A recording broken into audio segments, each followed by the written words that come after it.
Nabi Isa, Allah itu cara cerita karena yakulanit to'am, ini sama-sama makan.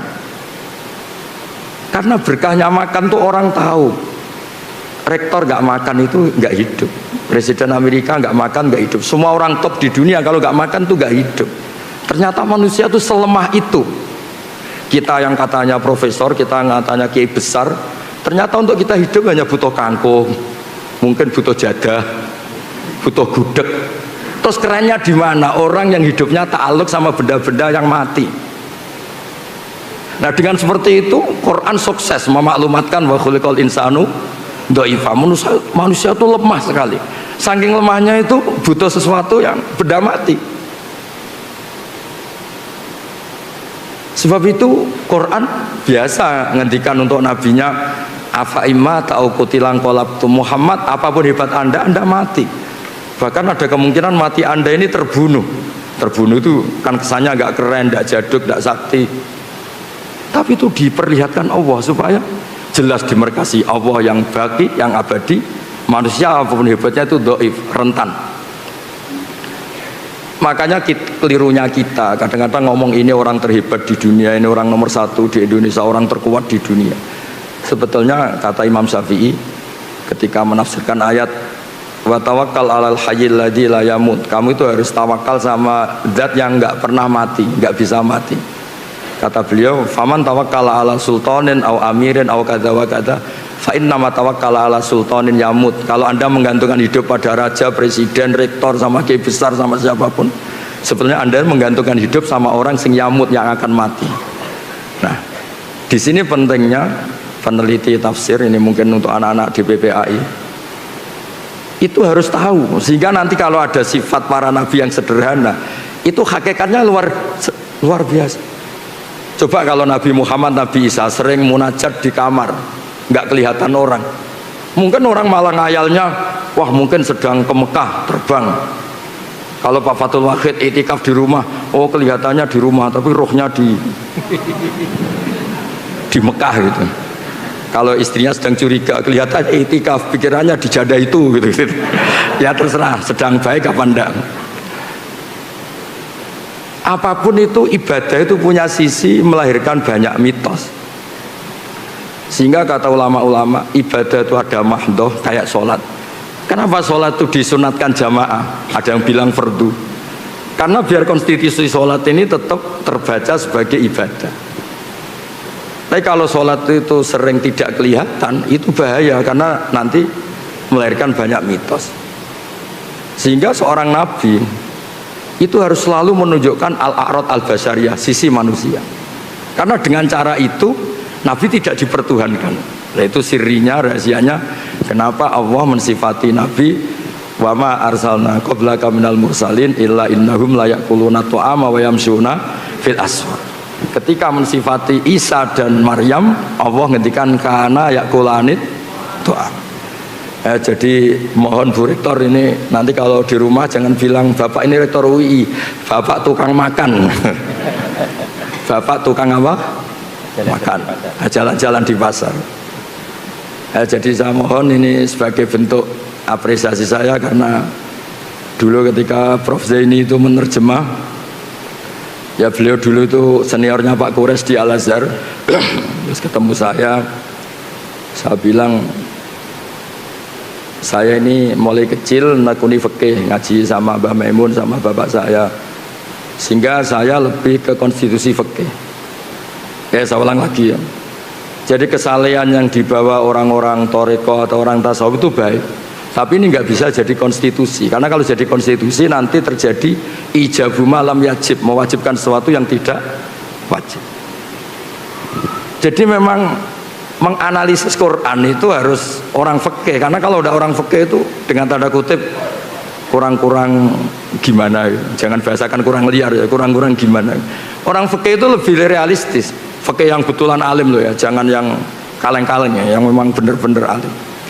Jadi misalnya gini, saya baca misalnya alam nasrah laka sodrok, itu kalau orang fikih langsung ngerti betapa sudut pandang itu menjadikan gampang legowo. Tadi dikatakan Pak Rektor, Kalau ada perbedaan tuh kembalikan ke ilmu. Sudut pandang itu penting. Saya sering cerita, mungkin saya pernah dicerita di pengajian ini. Ada kiai itu mungkin karena kelamaan ingin poligami gak kesampaian. Sebenarnya tidak hanya kiai, semuanya ada di sini. Itu kalau malam itu masakan sendiri. Pokoknya sibuk. Kadang bikin sambal terong, kadang bikin nasi goreng, pokoknya sibuk. Ada santrinya yang orang toreko janggal. Ini kiai gak pernah tahajud makan, terus pokoknya kalau malam itu mesti masak. Ternyata kiai ini tetap wali, tetap dekat Allah. Terus dia cerita, Cong, dalam kitab yang saya baca di usul fikih itu ada kaidah. Ini di Lubul Usul karangannya Syekh Zakaria Al-Ansori. Saya baca, saya hafal. Ithma min mubakhin ila wa yatahaqqaqu bihi tarku haramimma. Fayalzamu minas sukun tarkul qatli wa yalzamu minas sukut tarkul qadzaf. Karena tidak ada sesuatu yang mubah yang dibolehkan Allah, kecuali sebetulnya saat Anda lakukan itu terjadi tarkul haram, meninggalkan haram. Artinya gini Bu Rektor, kalau Pak Wahid di rumah tidur, jangan katakan tidur alhamdulillah suami saya tidak dugem, alhamdulillah suami saya tidak nyari-nyari perempuan lain, bahkan saya pun nggak dicari karena tidur. Sehingga dengan status seperti ini tuh keren, karena ini namanya tarkul haram, meninggalkan haram. Makanya saya tuh sering berdoa sama Allah, semoga malaikat raqib atid tuh ngaji usul fikih, sehingga ada melihat anak-anak UI yang ngopi itu ngopi, yang kongkoi, tapi mereka akan bilang hum tarokul haram, ini kelompok-kelompok yang meninggalkan haram itu. Nah, jadi makanya ini biar Pak Khulud tahu, biar tahu kalau saya cerita ilmu gini kan, terus dia mikir wah berat nih Gus, berat. Tapi nggak apa-apa, saya disaingi juga ikhlas. Ya jadi saya mohon analisis Quran atau ulumul Quran itu harus seperti ini. Sebab itu nabi-nabi top di Quran itu yang diceritakan itu sering basariyah kayak tadi. Isa dan Maryam diceritakan kana yaqulanit tu'am. Nabi Musa lebih parah lagi. Nabi Musa itu lebih basariyah lagi. Kecilnya dirawat Fir'aun, terus hobinya itu gelut tarung gitu. Terus delalah itu lari buron itu kematian. Ketemu Nabi itu ya nggak ngaji dulu dia, sementing dikawinkan dulu sama putrinya itu. Itu basariah semua. Sehingga berkahnya Islam dibawa secara kemanusiaan. Ciri khas Islam itu adalah faroh. Faroh itu bahagia, happy. Qul bi fadlillah bi rahmati fa bidzalika falyafrah. Ya saya mohon dari berkahnya ngaji ini Anda akan tahu. Saya punya kitab namanya Al-Minanul Kubro. Itu di situ cerita ada wali yang sering makan sama wali sering ibadah. Ternyata yang sering makan ini walinya lebih tinggi ketimbang yang sering ibadah. Ditanya, kenapa engkau lebih tinggi? Karena saya kalau makan itu langsung syukur. Jadi alat duniawi tak jadikan syukur sama Allah karena saya bisa makan. Sementara yang sholat ini gak jadi wali-wali, karena ketika sholat dipakai sarana ya Allah kasih hidup yang mapan, kasih istri yang cantik qanaah. Ternyata sholatnya dia dipakai sarana duniawi. Jadi sholatnya dipakai sarana apa? Duniawi. Gayanya sholat tapi otaknya itu dunia. Sholat hajat lah gampangannya. Angel teman nerang noy.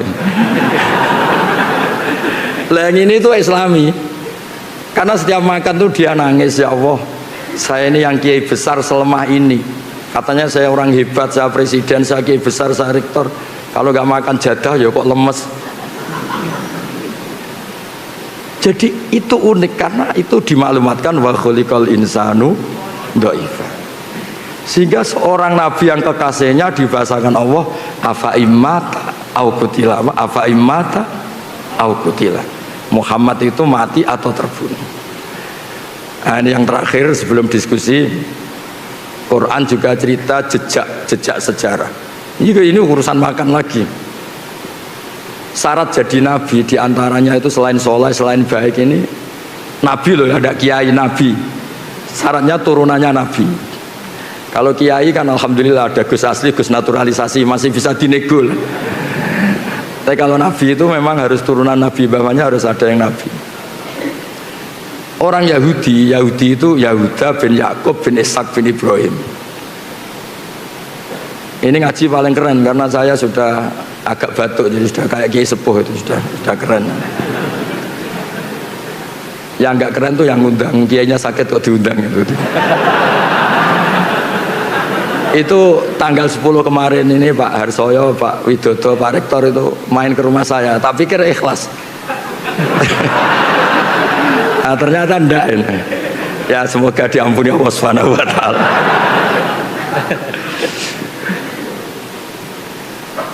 Ya supaya ini kan haji ya, saya cerita haji. Orang Yahudi itu nggak percaya, orang Arab itu kan utak-utuk kayak gitu modelnya. Masa iya jadi nabi? Karena bangsa yang nggak suka baca, orang Arab tuh nggak suka baca.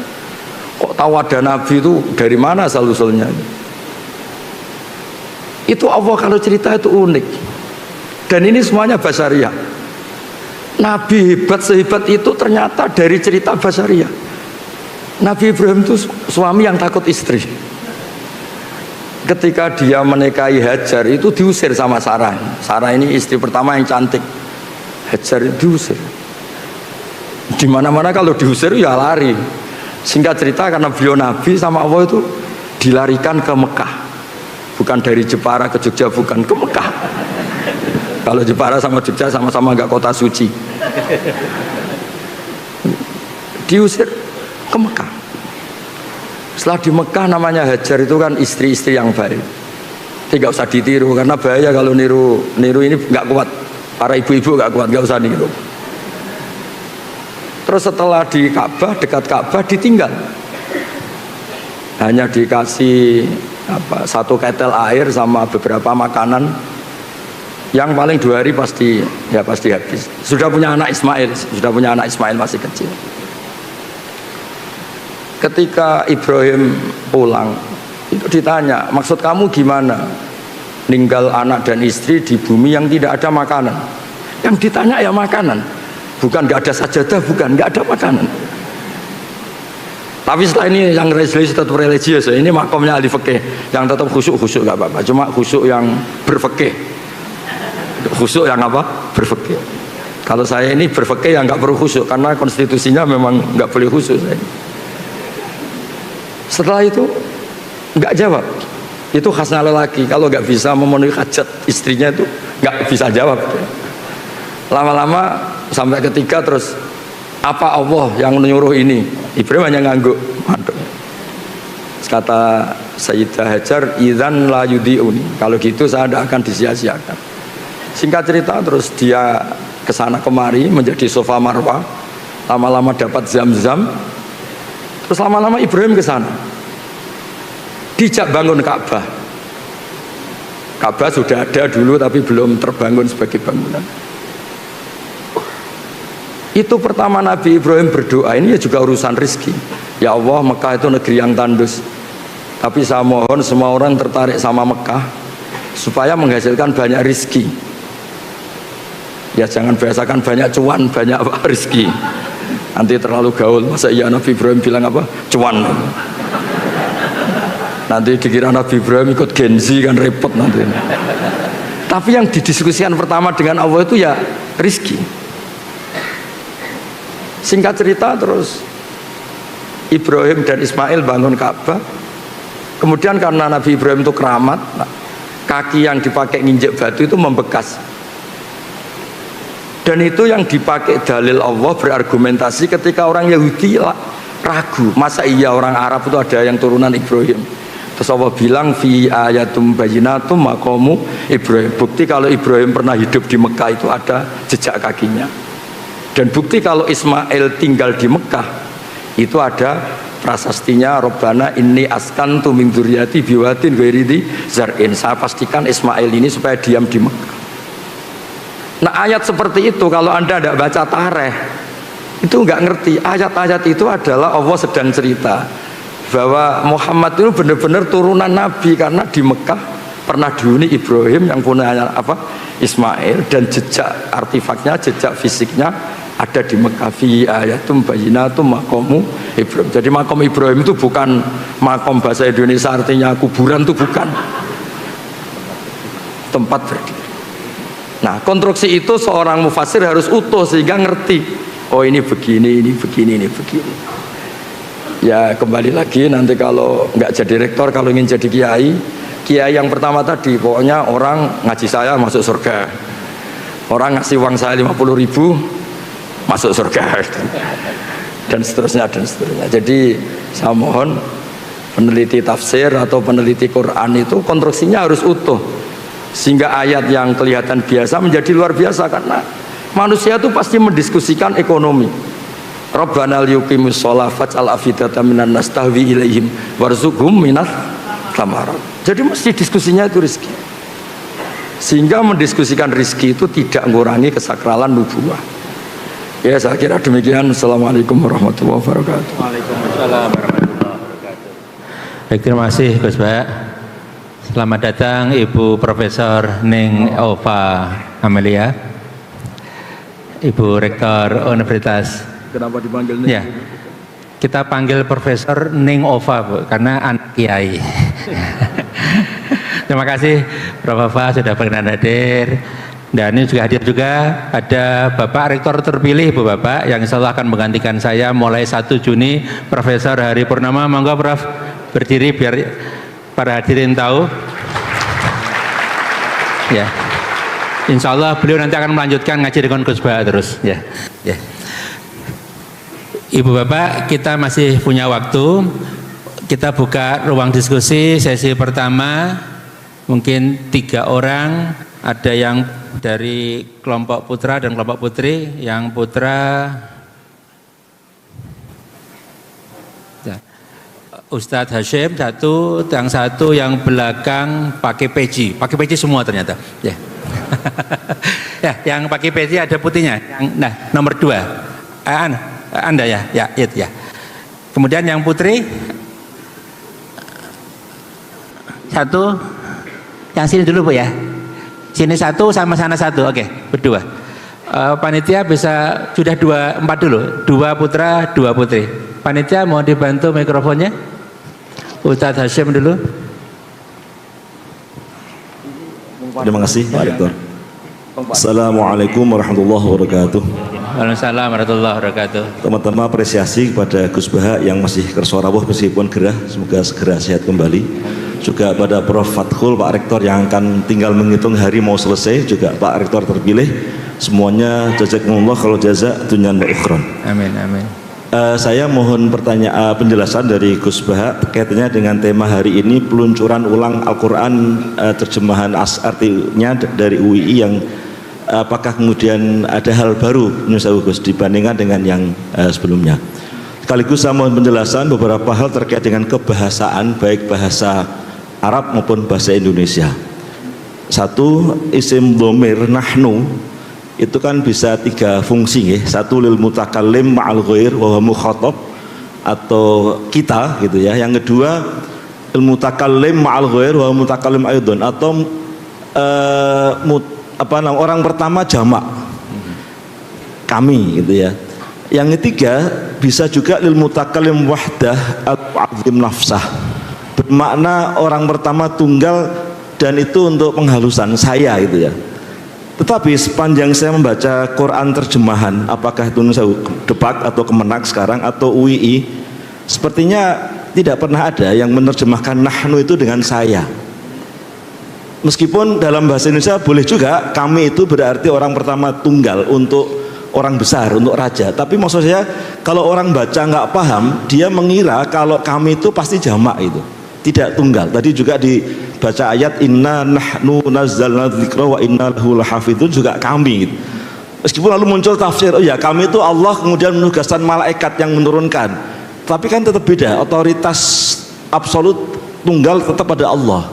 Nah, apakah tidak sebaiknya kemudian ada yang diartikan saya itu untuk mempertegas itu adalah ilmu mutakalim wahdah al-mu'azzim nafsah gitu ya. Ini satu, ini yang pertama. Yang kedua, mau istinaf, saya mengapresiasi Gus Bah. Saya tadi sempat buka Quran terjemahan UII, ketika mau istinaf itu sudah tidak lagi di terjemahan kata dan, Meskipun nun sewu saya harus membandingkan, mohon maaf nyebut nama Quran terjemahan yang lain, Depak misalnya, Kemenak sekarang itu selalu pakai dan, meskipun istiqnaf itu. Nah ini salah satu yang membedakan, yang saya lihat di UI tidak. Jadi kalau istiqnaf tidak ada terjemahan dan. Tapi yang saya mohon penjelasan Gus Baha terkait dengan wawu atof tapi atful jumlah lal jumlah. Dalam bahasa Arab dimungkinkan, ya, tapi dalam bahasa Indonesia kan enggak. Kata dan itu tidak boleh untuk awal kalimat karena dia kata penghubung antar bagian dari kalimat, apakah itu kata apakah itu frase. Jadi mestinya kalau kita pakai uslub bahasa Indonesia, karena tidak ada atful jumlah lal jumlah, maka tidak boleh awal kalimat itu dan. Nah, saya lihat masih ada di misalnya Al-Baqarah ayat 42, wala talbisul haqqa bil batil, itu masih ada kata dan itu. Apakah tidak sebaiknya dipertegas, disesuaikan dengan uslub bahasa Indonesia yang tidak mengawali kalimat dengan kata dan. Satu lagi Gus, terakhir untuk dhamir munfasil antum atau kum. Ya, satu lagi ya. Terakhir nun sewu. Tadinya mau banyak tapi karena nggak enak. Mau soal tanyakan tobatnya koruptor tadinya, karena tadi soal tobat. Gimana tobatnya koruptor, tapi soal fokus saja. Terakhir kata antum atau kum dhamir munfasil itu pengetahuan saya kalau dalam bahasa Indonesia kan untuk orang kedua jamak. Tapi kenapa dalam terjemahan itu dipakai kata kamu itu? Apakah tidak sebaiknya untuk mempertegas itu kalian? Termasuk menurut saya Gus, di UI masih kamu, lakum dinukum waliyadin, bagimu agamu, karena bukan bagi kalian, agama kalian itu. Untuk mempertegas bahwa ini jamak gitu. Demikian, terima kasih, kurang lebih mohon maaf. Assalamualaikum warahmatullahi wabarakatuh. Assalamualaikum warahmatullahi wabarakatuh. Sudah 4 pertanyaan tadi ya. Terima kasih Pak Hasim. Kita catat, kemudian yang belakang ya. Ya. Sebutkan nama ya dan asal mungkin ya. Nanti akan dikontrol oleh admin. Ya.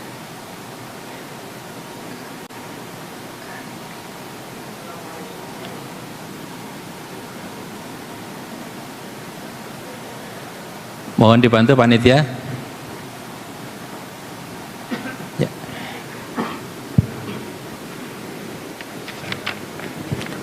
Assalamualaikum warahmatullahi wabarakatuh. Waalaikumsalam warahmatullahi wabarakatuh.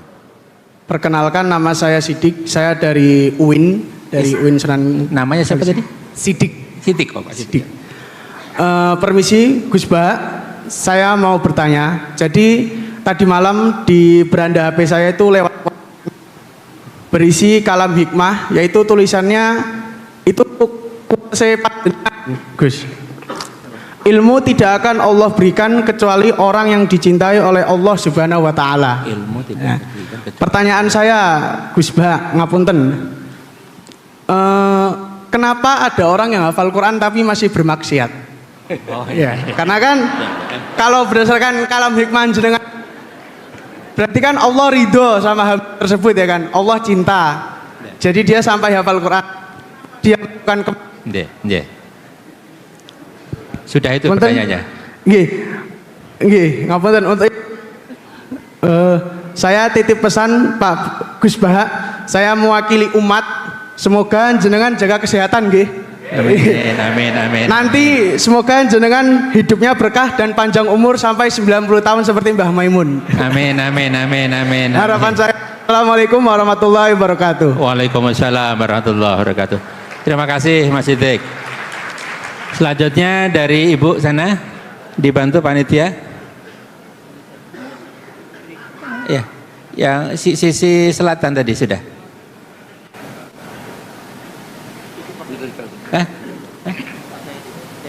Tadi yang udah saya nunjuk sana. Yang pojok tadi sana pakai jilbab abu-abu sama yang jilbab putih tadi ya.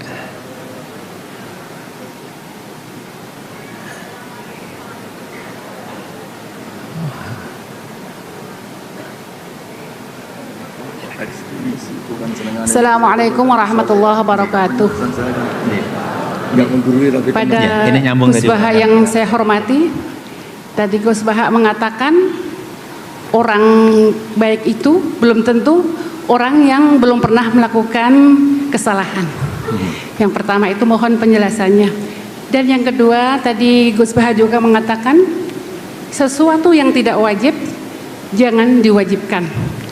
Tapi pada saat ini ada yang sesuatu yang makruh kok malah diharamke. Contohnya orang yang tidak suka merokok, yang benci sekali sama rokok, rokok kuwi haram. Nah gitu misalnya. Ya ini mohon penjelasannya, maaf ya. Ya. Cukup sekian dari saya. Saya Uswatun Hasanah dari Magelang. Assalamualaikum warahmatullahi wabarakatuh. Waalaikumsalam warahmatullahi wabarakatuh. Baik, terima kasih. Satu lagi tadi. Satu lagi yang pakai jilbab warna apa itu? Coklat susu ya. Ya. Baik, Assalamualaikum warahmatullahi wabarakatuh. Waalaikumsalam warahmatullahi wabarakatuh. Perkenalkan, nama saya Eila, saya dari Hubungan Internasional Universitas Islam Indonesia. Tadi mengutip sedikit dari Gus Baha bahwa sudut pandang itu penting. Terus saya sedikit ada pertanyaan, bagaimana sih sudut pandang Nabi Muhammad terhadap perempuan yang tidak menutup aurat sesuai dengan syariat Islam? Karena banyak laki-laki menyalahkan perempuan karena tidak memakai pakaian sesuai syariat Islam.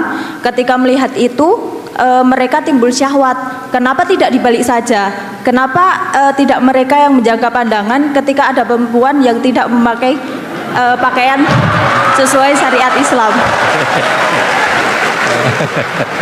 Karena memang di sisi lain perempuan itu memang harus menutup pakaian, menutup aurat dengan pakaian yang sesuai dengan syariat Islam gitu.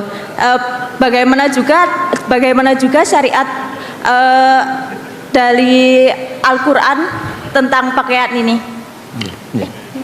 Cukup ya.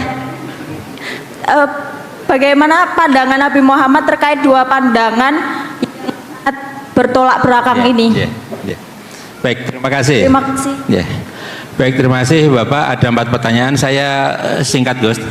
Tadi pertanyaan yang pertama terkait dengan apakah ada yang baru di sini. Kemudian yang kedua ini soal nahnu tadi. Ada 3 fungsi, apakah tidak ada yang diterjemahkan dengan saya. Terus kemudian tadi terkait dengan wawu istinaf dan waktu ataf Gus.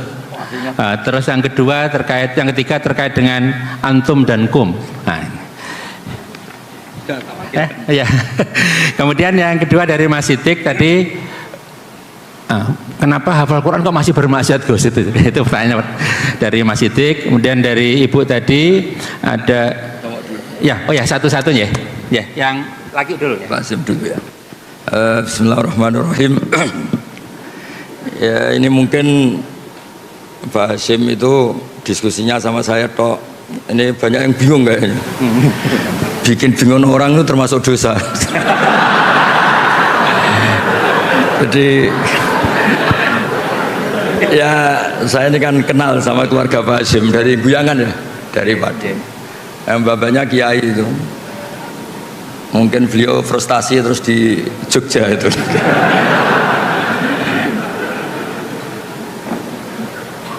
Jadi dulu itu di antara kenapa Abu Hanifah itu jadi wali besar, itu ada hadis la turawi'ul mu'min, jangan bikin orang mukmin itu kaget. Itu kalau Abu Hanifah ketemu orang yang hutang beliau, itu yang sembunyi Abu Hanifah. Saya ulang lagi, ada orang ngutang sama beliau, Abu Hanifah itu kaya. Itu kalau ketemu yang sembunyi itu Abu Hanifah, ditanya kenapa engkau yang sembunyi? Di mana-mana orang ngutang, kalau ketemu yang ngutang itu kaget. Jadi kalau saya ketemu maka saya dosa karena bikin orang apa? Kaget. Itu memang unik, memang Abu Hanifah itu unik.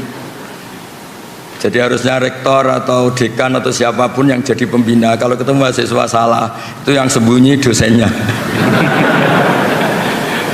Kedua cerita Rubiah Adawiyah. Rubiah Adawiyah itu rumahnya tuh ada maling. Rubiah Adawiyah itu sembunyi sampai maling jatuh keluar gak bawa apa-apa. Ditanya, kenapa yang sembunyi engkau? Saya ini malu sama malingnya karena tidak ada apa-apa yang bisa dicuri. Jadi saya hari ini syukur betul, saya pas agak sakit, agak batuk ngaji, saya tadi bilang ke istri saya, mungkin ini fase saya jadi kayak sepuh, jadi kalau ngajar sudah sambil batuk-batuk. Begini, saya kebetulan ngikuti Prof Zaini itu mulai 2004 sampai beliau wafat 2019 ya, 2019. Ini ada Bu Ova putrinya. Beliau menerjemah itu berdasar keahlian beliau sekolah di Al-Azhar itu sastra Arab. Saya pernah menanyakan yang ditanyakan Pak Hashim, kenapa kami kok nggak diterjemah saya atau saya kok kami? Beliau itu hanya jawab gini, kok kalau kalian dari antum kok kasar? Hanya alasannya kasar. Saat itu saya juga tanya Pak Kures karena beliau ikut di Kemenak, juga per menteri yang ini Pak Nazar itu saya juga dapat SK termasuk diberi hak untuk ikut merubah kalau ada yang gimana di Kemenak. Itu sama-sama Pak Zaini sama Pak Kures itu sama-sama bilang gini, termasuk judul ini dari Prof Zaini, termasuk dari Pak Kures, semua dianjurkan pakai judul ini, Al-Quran Karim dan terjemahan artinya. Jadi bukan dan terjemahannya, tapi dan terjemahan artinya. Jadi karena bahasa Indonesia itu tidak akan mewakili bahasa Arab atau bahasa aslinya. Terkait nahnu tidak diterjemah saya padahal wakilnya itu Allah atau al-mu'adzim nafsa, itu banyak ulama yang bilang gini, ketika Allah cerita nahnu itu memang melibatkan banyak orang, banyak pihak. Misalnya nahnu khalaqnakum, itu memang karwan Allah sentral, tapi kan untuk menjadi manusia itu ada hubungan suami istri, ada macam-macam. Begitu juga inna nahnu nazzalna dzikra, melibatkan Jibril, dan Quran ini dijaga juga melibatkan banyak yang hafal Quran ini itu. Maka pakainya nahnu. Tapi kalau Allah itu sendiri dan memang hanya sendiri, itu Allah tidak pakai iyana, tapi iya itu fa iya ya fa'budun, fa iya ya farhabun. Itu, tapi saya ulang lagi, itu hanya analisis. Tapi itu diyakini banyak ulama Al-Azhar. Terus kedua, tentang isti'naf.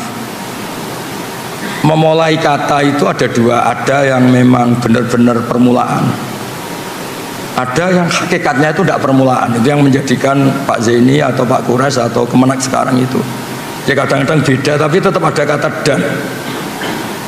Misalnya begini, innal abrara lafi naim wa innal fujara lafi jahim. Itu memang wawunya sudah bisa ndak ataf, bisa ataf. Nah, melihat adat Allah itu menyebut dua hal, habis cerita surga, neraka, cerita orang baik, orang jelek, maka tradisi menyebut dua hal ini terus menjadikan wawu di mana ini tetap dan. Begitu juga wala talbisul haqqa tadi. Sebelum itu memang sudah ada nasihat-nasihat yang banyak. Kemudian terkait apakah ada penambahan di sini? Kalau nambah enggak. Tapi saya dulu pernah pamit sama Prof Zaini untuk fikihnya itu memang banyak catatan kaki, dan itu era beliau. Era beliau cuma beliau kan sastra, yang disuruh nekuni itu saya. Karena ya ini semoga enggak terjadi.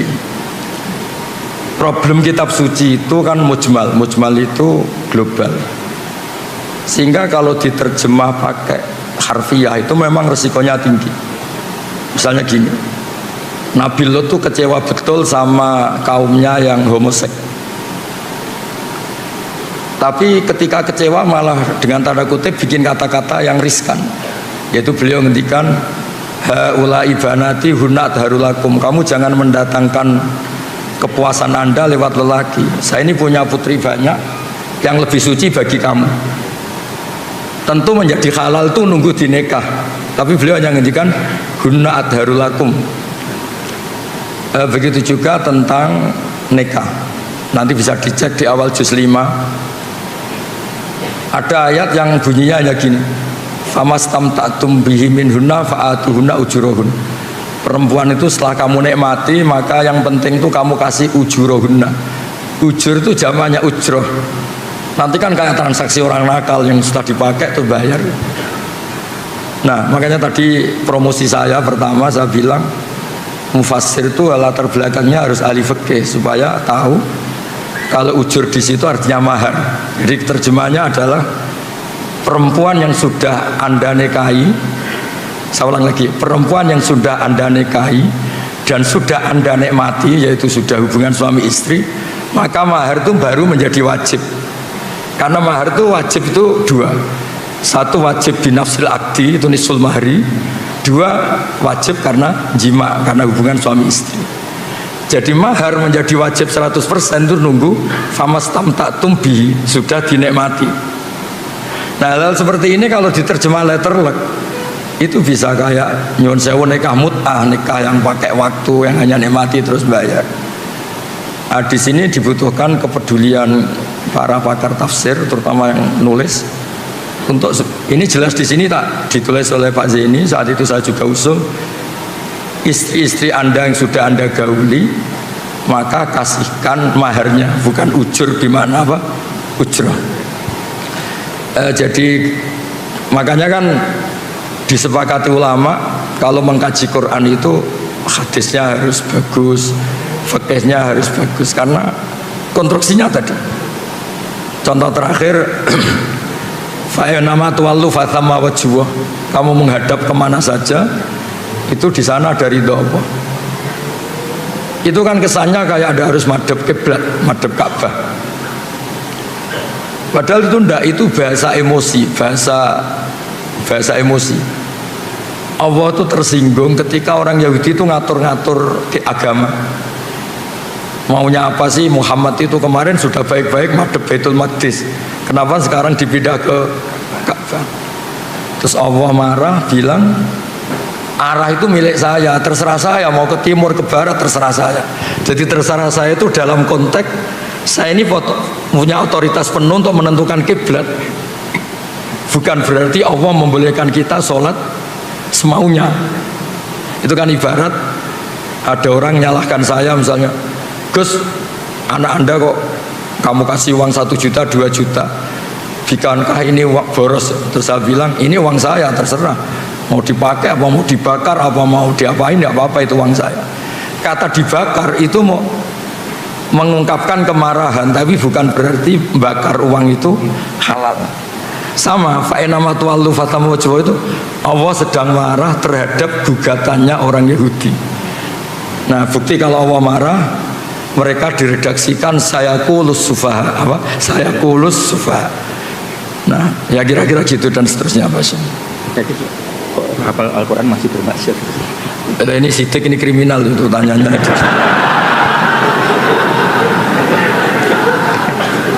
Nanti kalau kenapa orang hafal Quran masih bisa maksiat, lama-lama Anda tanya kenapa Pak Rektor masih butuh uang, itu kan ya repot. Jadi begini ya, agama ini unik. Allah itu tidak pernah menghalalkan maksiat, nggak pernah. Tapi Allah tahu betul kalau prakteknya orang itu pasti maksiat. Beda ya, kalau Allah menghalalkan nanti itu menjadi syariat. Tapi kalau Allah tidak realistis, namanya orang itu pasti maksiat. Makanya redaksinya Allah itu pakai fasilitas. Orang baik itu siapa? Orang yang fasilitasnya adalah kebaikannya diberi ganjaran, salahnya dimaafkan. Ya kira-kira definisi cinta. Cinta itu apa? Pas kamu baik diapresiasi, pas kamu salah dimaafkan. Tapi jangan pernah istri Anda bilang, wah Pak kamu salah gak apa-apa. Itu bisa bahaya itu. Jadi semua maksiat di Quran itu diceritakan pakai kalam khobar. Kalam khobar itu apa? Misalnya cerita orang baik itu siapa? Orang yang menjauhi dosa besar. Misalnya gini, Anda mencintai perempuan, potensinya itu kan hanya nikmati melihat sama sampai hubungan suami istri. Nah yang sampai hubungan suami istri namanya zina, itu dosa besar.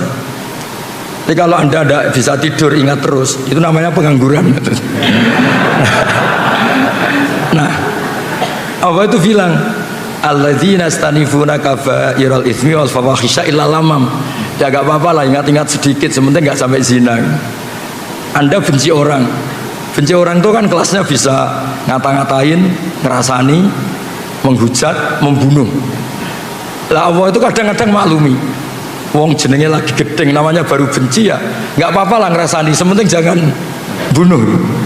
Nah, sehingga Ya kayak gitu, misalnya ada orang kecelakaan, nabrak sampai mati, mesti kita bilang, "Bu, jangan nabrak sampai mati, nyerempet kan bisa." Gitu.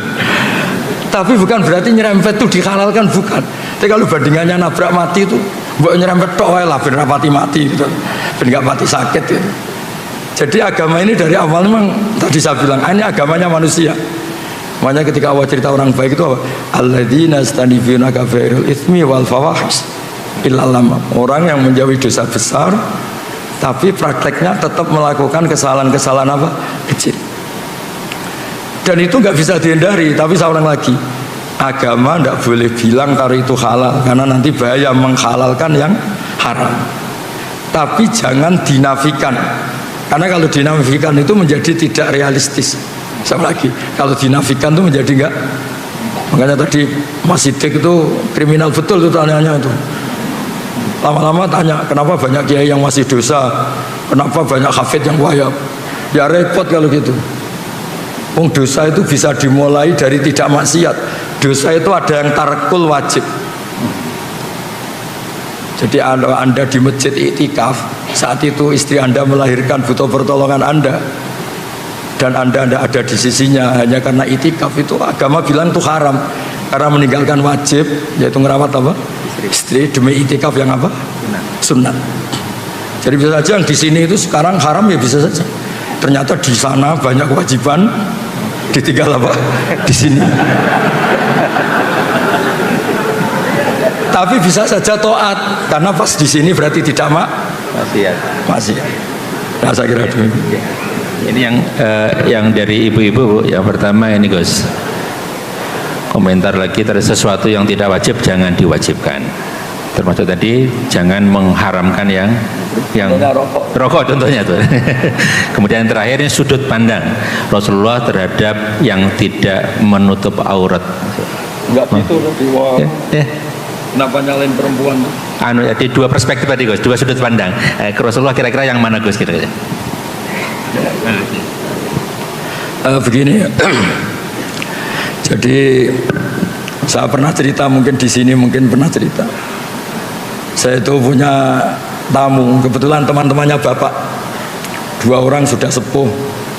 Pas rame-ramenya MUI dulu fatwa rokok itu apa haram itu. Dua kiai ini sepuh dan saya cium tangan karena sepuh. Gus, saya ini mau tanya, kalau anda jawab haram tak lawan, kalau jawab halal saya setuju.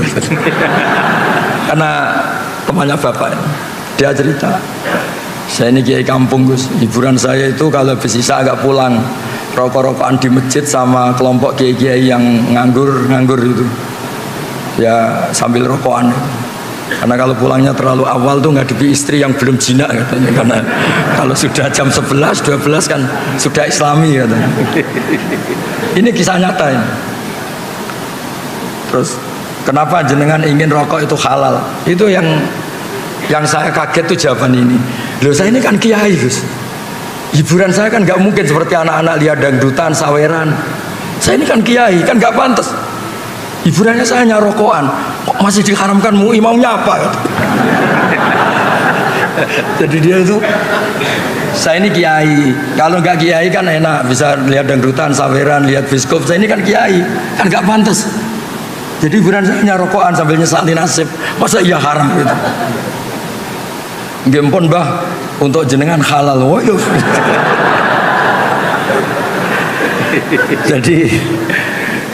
Jadi memang apa ya, sudut agama itu makro itu nggak jelas haramnya, tapi juga anda jangan bilang halal, karena kadang ya sampai ganggu kesehatan misalnya. Tapi juga kan bilang haram karena takutnya tadi ada orang-orang tertentu yang untuk melawan nafsunya, melawan mungkin dia agak hiper, itu dengan melupakan dirinya dengan cara seperti itu. Makanya di Ihya itu ada bab suatu saat akhir zaman itu ibadah terbaik itu tidur. Kenapa? Karena tidur itu tarkul haram, karena kalau tidur itu berarti orang itu tidak melakukan haram sama sekali. Tapi kan bisa digugat juga, tidur itu artinya meninggalkan kewajiban. Nah itu sudut pandang, ini pertanyaan ke Mbak tadi. Jadi Nabi itu memang unik. Kalau perempuan membuka aurat, itu yang disalahkan sebetulnya tidak hanya perempuannya, lelaki yang terprovokasi birahi yang haram, perempuannya juga haram. Tapi di situ seninya beragama. Jadi ada Umar itu, sahabat Umar pernah ditanya, kalau anda ditakdir tidak punya syahwat sama punya syahwat suka mana? Ya suka punya syahwat tapi tidak maksiat. Kenapa? Kalau saya tidak punya syahwat, misalnya Allah tidak akan bilang gini, ini loh Umar nggak pernah zina sama batu, sama pohon, sama jembatan gitu. Artinya apa itu? Nggak prestasi. Tidak zina sama sesuatu yang nggak disyahwati itu tidak ada prestasi. Ya normal namanya tidak zina sama pohon, sama jembatan, sama gunung. Yang hebat kan kita tidak zina sama orang yang mungkin kita seneng. Jadi berkahnya sahabat itu, Pak ini berkah ngempet itu jadi wali lah kira-kira gitu. Jadi memang seninya Allah itu liyabluwakum ya di situ ini. Jadi diuji itu karena kita punya sahabat, punya apa, tapi nggak melakukan. Kayak gini, Anda tidak suka uang, nggak prestasi, tidak korupsi. Itu yang prestasi suka tapi tetap tidak korupsi. Anda wataknya itu nggak lelaki banget, mungkin agak lelaki. Ketika tersinggung sama orang nggak tersinggung. Itu dulu kata Imam Syafi'i itu khimar. Orang nggak bisa tersinggung itu khimar, maksudnya nggak punya kepekaan. Tapi kita harus tersinggung karena kita dihujat harus tersinggung. Tapi karena kita Islami tidak kita wujudkan dalam perilaku, misalnya mukul atau nabok atau membunuh. Jadi ketika Allah ngendikan zina linnas syahwat minan nisa itu, Allah ingin mengapresiasi betapa hebatnya manusia soleh. Mereka punya syahwat, punya keinginan, tapi semua itu ditinggalkan karena saya. Makanya terakhir ijazah saya ini ada 7 orang yang spesial yang nanti dinaungi Allah yaumala dzilla illa dzilluh. Yang pertama itu Imam Adil, semacam-macam. Yang ketujuh ini nggak boleh diuji cobakan ini. Yang ketujuh ini haram diuji cobakan. Lelaki yang diajak perempuan cantik terus dia menolak hanya karena bilang ini akhafullah, saya takut Allah. Nggak usah diuji karena ini rawan nggak lulus. Tapi itu didiskusikan sama Nabi itu betapa hebatnya orang apa? Soleh. Biar yang diuji itu hanya Nabi Yusuf. Kalau Anda kayaknya tidak lulus. Zulaikha itu cantik, setengah baya, menarik. Ngajak Nabi Yusuf pas tuannya di kantor, karena tuannya ini pegawai negeri.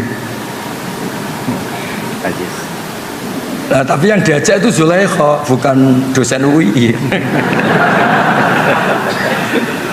Jadi artinya gini, berkahnya kita punya syahwat, suka uang, suka ya, harta tahta wanita itu. Berkahnya itu malah kita menjadi orang hebat. Kok bisa Pak Rektor nggak korupsi padahal punya kesempatan? Kok bisa nggak mencabang kemana-mana karena diawasi kalau itu? Nggak karena sholat kalau itu nggak. Saya yakin nggak karena sholat itu. Nggak. Untuk husnudon sholat itu butuh dalil. Karena takut Allah. Ya. Takut istri atau takut Allah? Dua-duanya guys. Kalau takut Allah dan istri malah syirik, no? Jadi Allah itu unik, ngelola manusia itu unik. Makanya ketika Nabi itu tersinggung, ya marah. Kata sahabat, ihmar rawajjuh, marah, kelihatan marah. Nabi pernah ditanya, Muhammad kalau engkau Rasul itu boyo yang keren itu, bisa menghidupkan orang mati kayak Isa, punya tongkat sakti kayak Musa. Nabi itu ikhmar wajhu, mau tersinggung, mau marah. Terus akhirnya Nabi Muhammad itu ingat, laqad udhiya Musa bi aktsara min dzalik fasabar. Musa itu pernah tersakiti oleh seperti ini dan Musa itu sabar. Padahal Musa itu kelasmen nabinya di bawah saya. Musa saya bisa sabar, apalagi saya. Jadi Nabi Musa juga pernah digugat. Musa, kamu itu bilang utusannya Allah. Coba Allah itu pertontonan ke kita, arina wajarotan. Kemudian nanti Allah tak tanya, apa betul Anda ngutus Musa? Jadi Nabi dulu itu ya repot. Tapi ya tadi memang itu ujian. Ya jadi di antara kebaikan agama ini kita dikasih syahwat, dikasih suka uang, suka tahta, tapi kita bisa lulus. Tapi nggak usah dicoba tadi, nggak usah dicoba. Karena kalau dicoba itu riskan. Jadi yang nomor 7 tadi itu warojulun da'atu imro'atun da'atu mansibin wa jamalin fakola ini akhafwa. Lelaki yang diajak perempuan cantik, diajak tuh. Diajak perempuan cantik, Nabi bilang itu cantik. Kalau nggak cantik kan akeh tunggale lah gitu kan. Tapi tetap bilang fakola ini akhafwa. Ya saya kira demikian cukup ini. Cukup ya. Masih. Dua pertanyaan lagi ya.